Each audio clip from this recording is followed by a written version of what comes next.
National integrity की बात आती है तो अपनी डाइवर्सिटी की सेल्फ इंपॉर्टेंस में भारत का सिर उस वक्त झुक जाता है जब धर्म, जाति और क्षेत्रीय असमानताएं सामने आकर खड़ी हो जाती हैं। आज जब हम राष्ट्रीय एकता दिवस मना रहे हैं तो इन बंधनों से आज़ाद एक अखंड भारत की कल्पना करना जरूरी हो जाता है। आज देश की पहली महिला प्रधानमंत्री श्रीमती इंदिरा गांधी जी की 105वीं जयंती के साथ 19 नवंबर का यह दिन एक बार फिर हमारे बीच आया है और मानो कह रहा है कि यही एकता का वो सूत्रधार है जो राष्ट्र की चारों दिशाओं में विश्वास, भाईचारे और सद्भाव की क्राफ्ट रिंग पर अपने सतरंगी धागों से भारत के डाइवर्स लोगों को एक करके अखंड भारत बनाएगा। आज का दिन भारत की तीसरी प्रधानमंत्री श्रीमती इंदिरा गांधी जी को याद करता है, जो देश में कई बड़े सुधारों की जननी रही। हर किसी की तरह इंदिरा प्रियदर्शनी ने भी नेहरू से गांधी बनने तक अपने जीवन के सफर में कई उतार चढ़ाव देखे।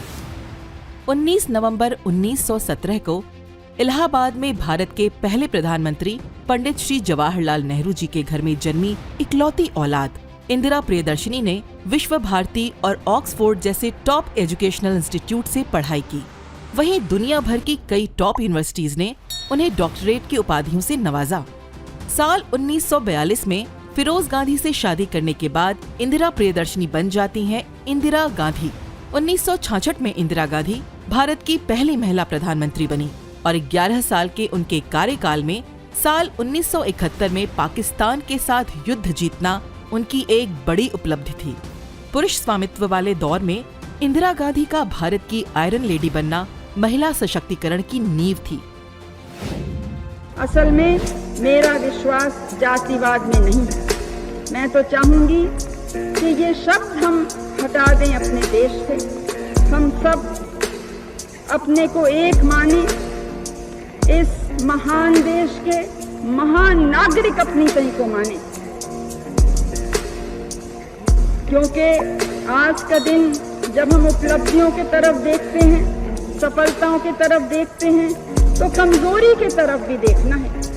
किन बातों ने हमको पीछे रखा, कौन से रोड़े हमारे रास्ते में आए कि हम तेजी से आगे नहीं बढ़ सके। तो हम देखते हैं कि जो सबक आजादी की लड़ाई ने हमें सिखाया था कि केवल एकता और अनुशासन से सफलता प्राप्त हो सकती है। उन्होंने साबित कर दिया कि पढ़ाई लिखाई और जज्बे के साथ आधी आबादी भी देश को एक नई दिशा देने का सामर्थ्य रखती है। साल 1999 में जहां एक और बीबीसी ने उन्हें वुमेन ऑफ द मिलेनियम माना, वहीं इस बात को नकारा नहीं जा सकता कि उनकी लीडरशिप में कई बड़े आर्थिक और राजनीतिक परिवर्तनों के साथ भारत साउथ एशिया का एक पॉपुलर देश बन गया था। जब महिला सशक्तिकरण की बात हो रही है तो हम आपको बताना चाहेंगे कि आज इंटरनेशनल मेंस डे भी है। हालांकि ये इंटरनेशनल वुमेन डे की तरह ज्यादा पॉपुलर नहीं है। ये दिन उस समर्पण, योगदान और बदलावों का जश्न मनाता है जो अपने परिवार, कम्युनिटी और समाज में पुरुषों द्वारा लाए गए हैं।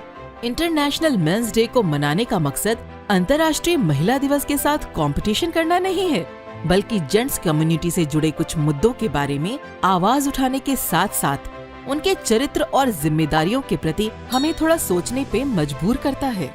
चलिए आप ही एक बात बताएं, क्या आपको पता है कि आपके पिता, भाई या फिर पति आज किन हालातों में हैं? अक्सर देखा जाता है कि बाहर पूरी दुनिया से लड़ने की ताकत रखने वाला आदमी अक्सर परिवार के सामने उस वक्त टूट जाता है जब उसे उनका साथ नहीं मिलता। आदमी भी उतने ही संवेदनशील हैं जितनी महिलाएं, लेकिन हमारी सोसाइटी में एक मिथ जरूर है कि लड़कों को रोने का राइट नहीं। हाँ, दूसरों की स्ट्रेंथ बनकर डटे रहना तो उनकी जिम्मेदारी है। आपके परिवार का कोई आदमी कभी किसी वजह से पैसे नहीं कमा पाया तो क्या आपने भी उन्हें लताड़ने की भूल तो नहीं की है? दिन भर अपनी जिम्मेदारियों का बोझ ढोते अक्सर वो भी थक जाते होंगे, लेकिन चेहरे की शिकन को घर के एंट्रेंस से बाहर छोड़कर आते हैं, सिर्फ आपके लिए। दुनिया भर में देखा भी गया है कि महिलाओं की तुलना में मेंटल स्ट्रेस और सुसाइडल टेंडेंसी पुरुषों में ज्यादा है। सो आप आइडल मेंस कम्युनिटी से भी एक दरख्वास्त है, प्लीज अपनी प्रॉब्लम शेयर कर लिया करें, जब मन हो रो लिया करें। आप लोगों का भी ज्यादा एक्सप्रेसिव होना गलत नहीं है। द रिवॉल्यूशन देशभक्त हिंदुस्तानी की ओर से हम एक बात जरूर कहना चाहेंगे, पुरुष हो या फिर महिला, हमें उनकी भावनाओं की इज्जत करनी चाहिए, because they both are human being. चाहे वैलेंटाइन डे हो या फिर करवा चौथ, हर बार ये मेंस कम्युनिटी आपके लिए कुछ ना कुछ खास लेकर आती है। इस इंटरनेशनल मेंस डे पर आप अपने पिता, भाई या फिर अपने हमसफर के लिए क्या स्पेशल कर रही हैं, कमेंट करके बताना ना भूलें। आप सबको हमारी ओर से नेशनल इंटेग्रिटी डे और इंटरनेशनल मेंस डे की बहुत बहुत शुभकामनाएं।